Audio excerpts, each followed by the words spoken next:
तर राज ठाकरेंना आव्हान दिल्यानंतर मनसे कार्यकर्त्यांनी सुशील केडियाचं ऑफिस फोडलं होतं। दरम्यान भाजपचे नेते आशिष शेलार यांनी या हल्ल्याची तुलना पहलगामच्या दहशतवादी हल्ल्याशी केली। पहलगाममध्ये धर्म विचारून गोळ्या झाडल्या, इथे भाषा विचारून मारतायत असं शेलार म्हणाले। यात नेमका फरक काय असा सवालही त्यांनी केला। भाजप सत्तेत मोठा भाऊ आहे, आम्ही संयमानं वागतोय, तोपर्यंत नीट वागा असं शेलार म्हणाले।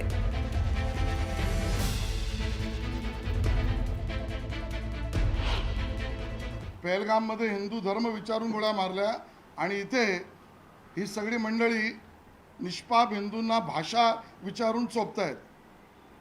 दोन्ही गोष्टी द्विग्नता करणार आहे। आणि मग व्हिडिओ काढा नको काढू, पण हिंदूंना चोपण्यामध्ये तुम्हाला जो आनंद मिळतोय ना, हा अख्खा महाराष्ट्र पाहतोय।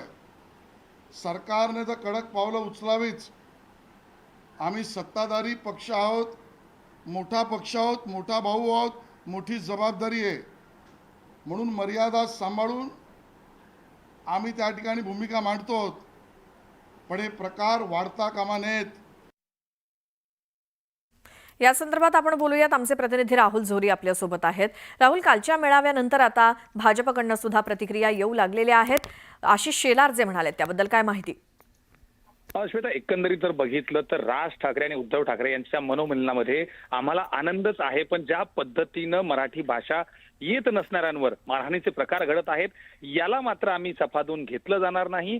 येत्या काळात आम्ही सत्तेत आहोत आणि ज्या पद्धतीनं राज ठाकरेंनी सांगितलं होतं की तुमची सत्ता जर विधान भवनात असेल तर त्याला रस्त्यावर कसं उत्तर द्यायचं हे आम्हाला माहिती आहे। यावरून देखील भाजपकडून आता आक्रमक भूमिका जी आहे ती घेतली गेली आहे। कोणत्याही पद्धतीनं कोणावर जर हात उचलला तर मात्र त्याला त्याच भाषेत कायद्यानुसार उत्तर दिलं जाईल असं देखील आता या निमित्तानं कळते। एकंदरीत बघितलं तर पहलगाममध्ये ज्या पद्धतीनं हिंदू धर्म विचारून हत्या करण्यात आल्या होत्या, तशाच पद्धतीनं आता भाषेच्या मुद्द्यावरून अशा पद्धतीनं मारहाण होणार असेल तर दोन्ही गोष्टी या आहेत अशाच पद्धतीनं चुकीच्या ठरतील असा देखील उल्लेख जो आहे तो आशिष शेलारांकडून झाला। त्यामुळं येत्या काळात जर हा वाद पुन्हा एकदा ऐरणीला आला तर मात्र कायदेशीर प्रक्रियेला त्या लोकांना सामोरं जावं लागेल आणि यासोबतच शासन म्हणून प्रशासन म्हणून अशा पद्धतीनं कोणतीही मारहाण खपवून घेतली जाणार नाही असे स्पष्ट संकेत आशिष शेलार यांच्याकडून देण्यात आले। राहुल, धन्यवाद या माहितीसाठी। तर कालच्या सुशील केडियाच्या ऑफिसवरती मनसैनिकांनी केलेल्या हल्ल्याला आशिष शेलार यांनी पहलगाम हल्ल्याची उपमा दिली आहे।